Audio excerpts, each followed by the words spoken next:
Good morning. Today we will be doing with, yesterday we did a brief about the various antigenic determinants. Now today we will be doing this, we'll be starting with this, that how immunogen is administered.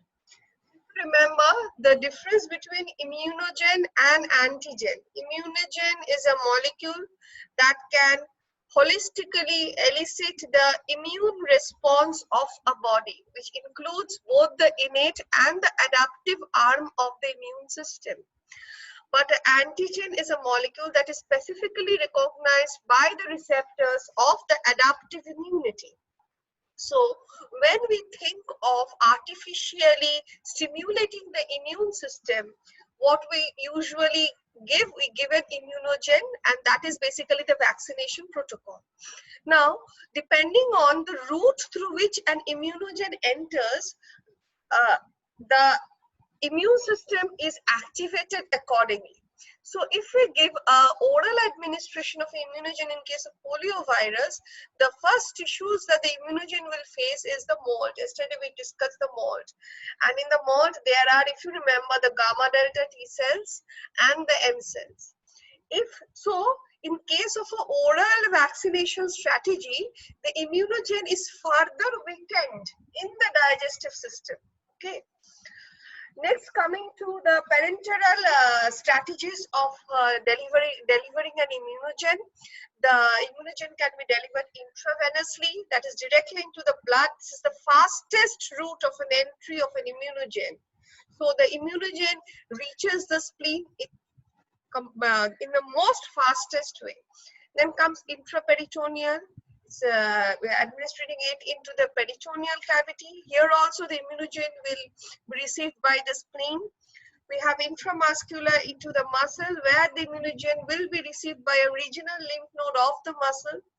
Then intranasal into the nose, small again, subcut into the fatty hypodermis layer beneath the skin, regional lymph nodes, and intradermal into the dermal layer of the skin. That is, then we have the salt. So these are the routes through these are the routes through which various immunogen are given, and these are the lymphoid tissues which actually access that immunogen at the first hand manner.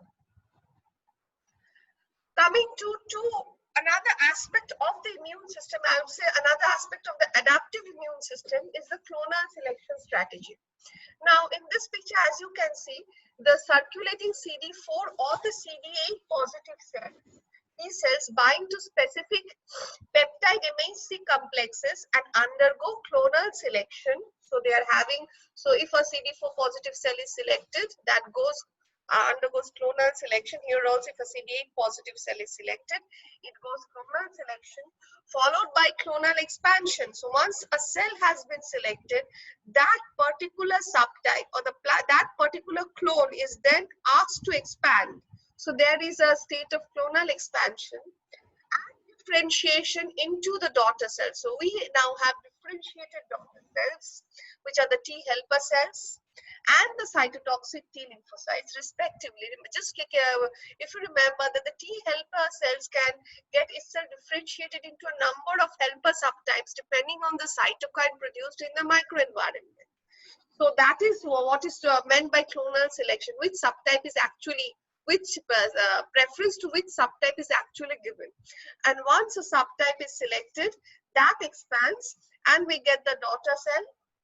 And these daughter cells, here also we get the daughter cells, and these daughter cells or the effector cells now secretes further cytokines activating the B cells, T cells.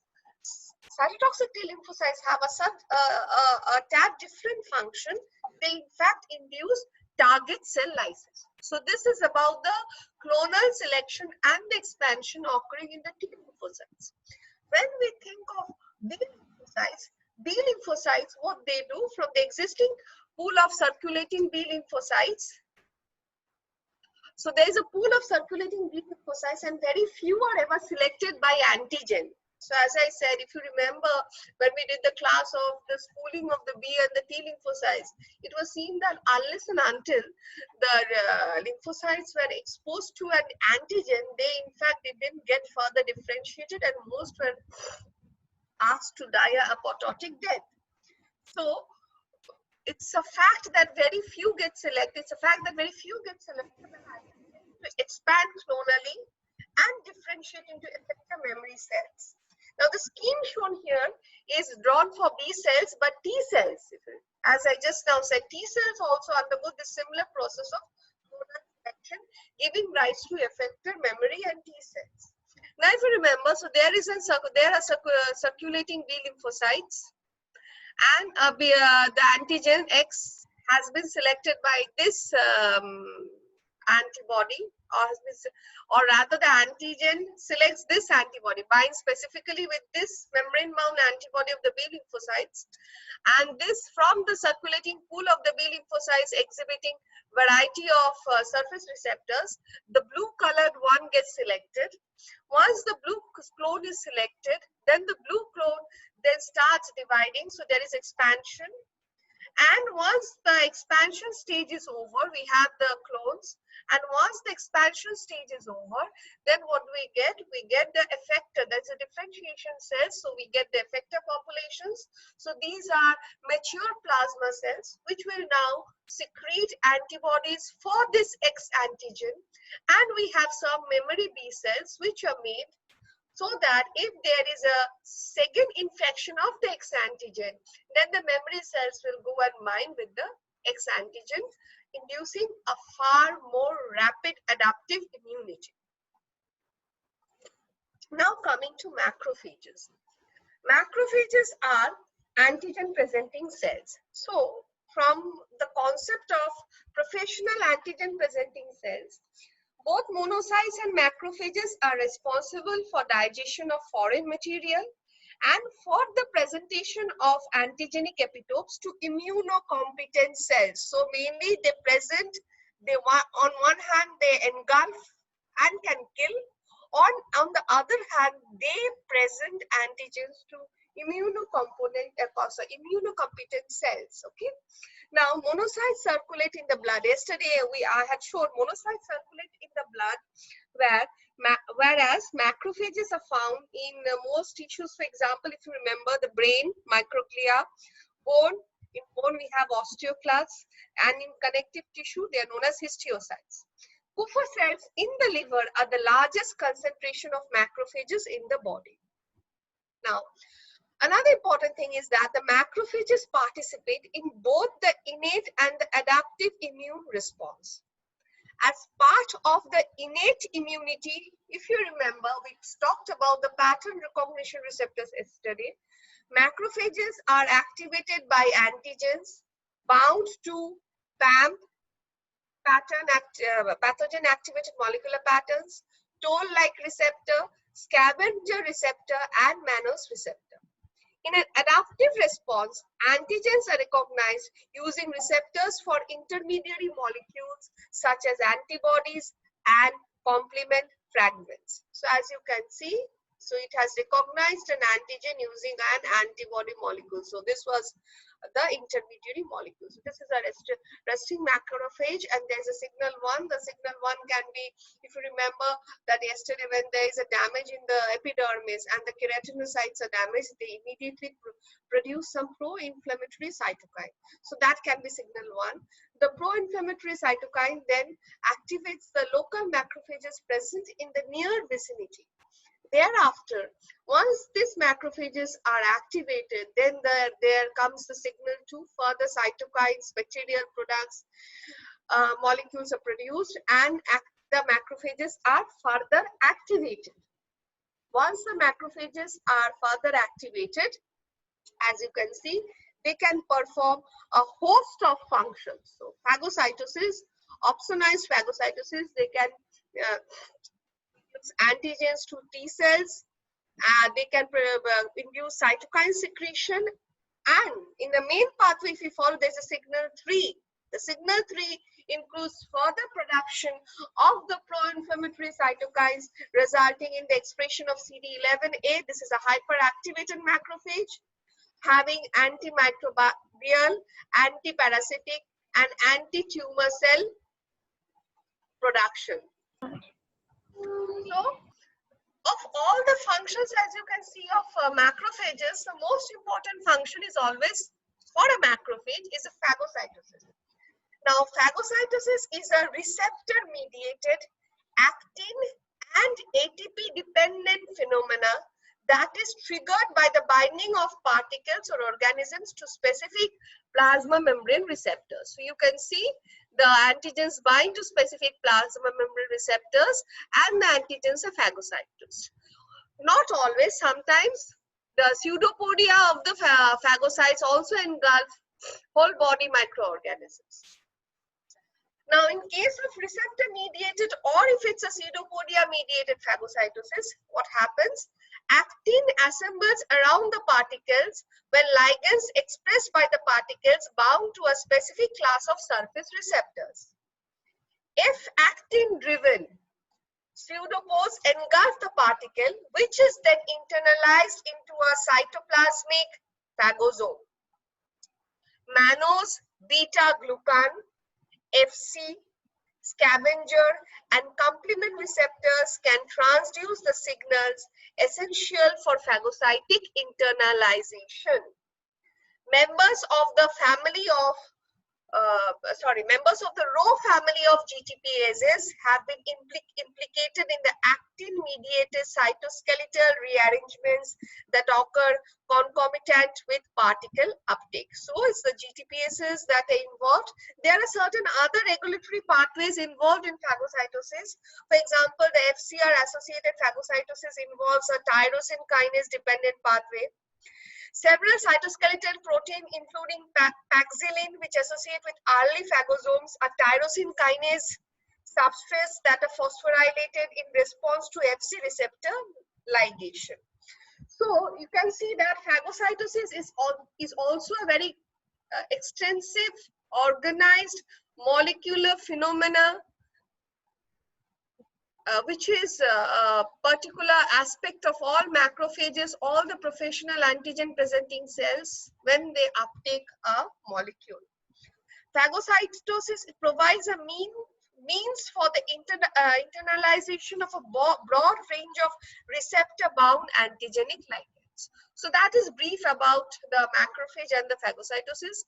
These are the different functions of the activated macrophages the macrophage can perform.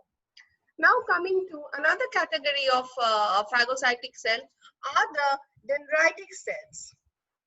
Now, dendritic cells. In 1973, Steinman described a rare peripheral blood cell with membrane dendrites similar to a neuron. Other studies demonstrated that dendritic cell is a professional antigen-producing cell present in lymphoid and non-lymphoid tissues. Dendritic cell precursors arise in the bone marrow from committed CD34 plus stem cells, differentiate into immature myeloid, monocytic, and lymphoid dendritic cells, and are then seeded into the blood. Because of heterogeneity in cell surface markers, population of dendritic cells are difficult to identify. So they have a host of variety of markers present, and I think you have studied earlier, we have the follicular dendritic cells found in the lymph node germinal follicles and have several different functions, including activation of B cells and maintenance of immunologic memory. We had the interstitial dendritic cells found in most tissue with the exception of brain and the eye. This serves as bodyguards for detecting foreign or antigenic molecule. The largest reservoir, this is something to note, the largest reservoir of interstitial dendritic cell resides in the skin, where the resident Langerhans cells occupies about 25% of the skin surface area. Then we have the plasmacytoid dendritic cells. The plasmacytoid dendritic cells resemble antibody-secreting plasma cells and are believed to arise from a lymphoid progenitor. They are found in blood and lymphoid tissue such as lymph nodes, tonsils, spleen, thymus, and Peyer's patch. They link the innate immunity and the adaptive immunity to virus. So this was the plasmacytoid dendritic cells. And finally, the B cells. Under certain circumstances, B cells are known to present antigens to T cells. Antigen binding to an antigen-specific B cell receptor occurs. Cross-linking of the B cell receptors internalizes the antigen, which are degraded into the cytoplasm and presented to T cell in context with class 2 markers. Even though B cells do not fall into the direct category of dendritic cells, but B cells are a special class of antigen-presenting cells. So this was about the dendritic cells. The function of dendritic cells are given in this paper. And you can see the different receptors that are found in dendritic cells. CD91 is also known as the low density lipoprotein receptor related protein 1, LRP1. It is a receptor on the plasma membrane involved in receptor mediated endocytosis and various signaling. So that is about CD91. And there's another receptor, as you can see, the CLR. This is another receptor. If you have previously heard about it, I'm not sure. Is the C-type lectin receptor. These are carbohydrate binding receptors that recognize their ligands, often in a calcium-dependent manner. Upon ligand binding, the myeloid, mind it, the myeloid CLRs in innate immunity trigger or inhibit a variety of signaling pathways, thus initiating or modulating effector functions such as cytokine production, phagocytosis, and antigen presentation. CLRs bind to various pathogens, including virus, fungi, bacteria, and parasites. So this was a brief about the dendritic cells, and as you can see, the different functions of the dendritic cells. This picture is basically the development of and the markers of dendritic cells. This is in case of mice. So this is the hematopoietic stem cells, and we have the thymic dendritic cells. We talked about the blood precursor derived dendritic cells. So this is the interstitial dendritic cells, which I just now said and discussed. We have the Langerhans cells. These are the dendritic cells obtained from the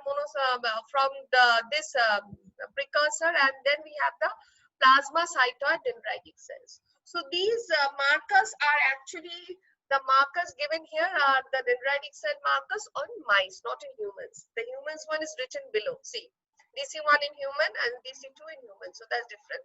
These markers are of mice, so don't get mixed with that. Now coming to our next slide. Okay. Now this is a very brief scenario of the antigen presenting scheme by dendritic cells to naive T cells. Now, if you look, this is a site of infection. These are the migratory dendritic cells. They capture the antigen, and on maturation, they migrate. So, the mature dendritic cells are now capable of migrating.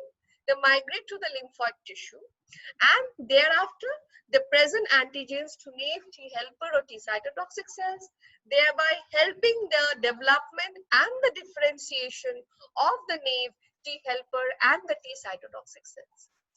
On the other route, if you see, there are resident dendritic cells, as I said, present in various tissues of our body, and the resident dendritic cells might take up the pathogens or they capture the antigen, and they mature. Here the resident dendritic cells are maturing, and the resident dendritic cells then can differentiate, just a present antigen, helping in differentiation and selection of the effector population of T cells.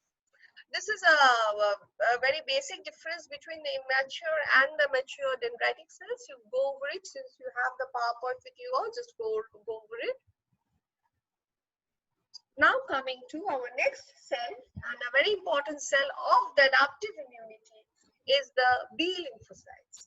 This is a very schematic process of development of the B lymphocytes, and the picture is self-sufficient. So this is the common lymphoid precursor, and the final one is the mature naive B lymphocyte. Okay. Now, if you look into the receptor development, just notice the receptor development. We have the heavy chain development and the light chain development. So when we are having the late pre-B stage, we have almost an organized heavy chain one and organized light chain one. Thereafter, if you look into the stages, so we have a membrane bound IgM, which is low. The expression level is low. Now, if you look into the further stages, you see that there is no further rearrangement of the heavy chain from hereafter. That is, from the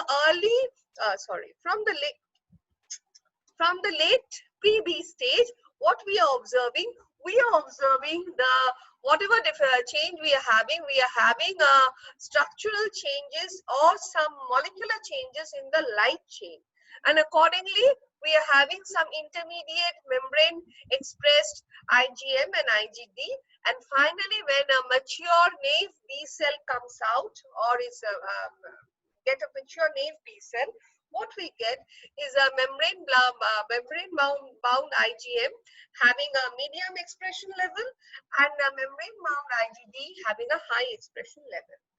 Now the next picture is again the pre-BCR receptor arrangement. If you look at the expression level, now just keep in mind that the blue color is shown here is the surrogate light chain. Okay, so in the pre-BCR stage, so this was the stage as I said. So in the pre-BCR stage, we have the surrogate light chain, and gradually the surrogate light chain is exchanged for the mature light chain, and the developed light chain in the immature B cells. So we have a developed light chain, and from here one phenomena that occurs is receptor editing. I'll come to that a bit later on while I can take up that particular point right now. The concept of receptor editing. Now, what happens in receptor editing? Just a second. So there occurs a phenomenon of receptor editing. However, I'll be taking up the point of receptor editing a bit later on in the discussion of B lymphocytes itself. And this is another picture depicting the transition of immature to mature B cells. Keep in mind that, as I was saying, that when immature B cells with a medium expression of IgM gets challenged by a self-antigen, and if it is self-reactive, if the cell is reactive to that antigen, there occurs a phenomenon of receptor editing where the heightened expression is toned down and the receptors become non-reactive now, and mature, and the cells mature to, as I said, positive, mature to membrane bound, mature B lymphocytes having a membrane bound IgM and an IgD. So phenomena of receptor editing occurs only when the B lymphocytes becomes over activated to self-antigen. So as I said, I'll be taking up receptor editing a bit later, so I'll go on to that point a bit later. So once the receptor editing phenomena has been done with, and once the B lymphocytes have become tolerant enough to the self-antigen of the host body, the B lymphocyte is now mature. This is a picture of how the membrane bound and the secreted immunoglobulins are produced. So as you can see, the ribosome, this is a co-translational processing, and we are having the heavy chain synthesis of both membrane bound Ig and secreted Ig, and as synthesis goes on, we are seeing that the light chain is formed, and as we move above the ladder, so these are the membrane bound Ig, and in case of this particular pathway is showing that the IGs are, this particular IGs are secreted out. So there is a small yellow portion of the secretory molecules, as you can see. So that's the tailpiece region. present in case of the secretory immunoglobulin. So this is a brief scheme of about the same immunoglobulin molecule having a membrane bound variant and a secretory variant. Now coming to this picture. Now this picture is the traditional picture of the three signal model. Mind it is a three signal model for B cell activation. We all have studied very thoroughly the three signal model or the signal hypothesis of B cell activation. This is a picture of the three signal model of B cell activation, the left one. So a mature B cell in the periphery must receive three direct signals to achieve full activation. If you can see from the picture, signal 1 is triggered when multiple BCRs are aggregated by specific antigen. So you can see the multiple BCRs are triggered by a specific antigen. Delivered when adhesive and co-stimulatory molecules on an activated T helper cell make direct contact with their complementary ligands on B cell surface. You can see the T helper cells are now contacting with the B lymphocytes, not only with the TCR complex, but also with the very important co-stimulatory signaling molecule CD40 ligand. So this ligation. Now, finally, once this signaling is done, once this signaling is done, what happens? Cytokine receptors are then upregulated on the B cells, which allows it to receive signal 3 in the form of cytokines secreted by the 3 helper cell. So look into the picture. So after this signaling has been done, the signal 2 received and perceived, cytokines receptors expressed, and the T helper cell starts now secreting cytokines, and the cytokines are taken up by the B lymphocytes, resulting in the total activation of B cells. Now what happens after that? Look into this picture. So the moment we have, so this is the completion of the signaling cascade. So this cascade is actually the story after this signal 3.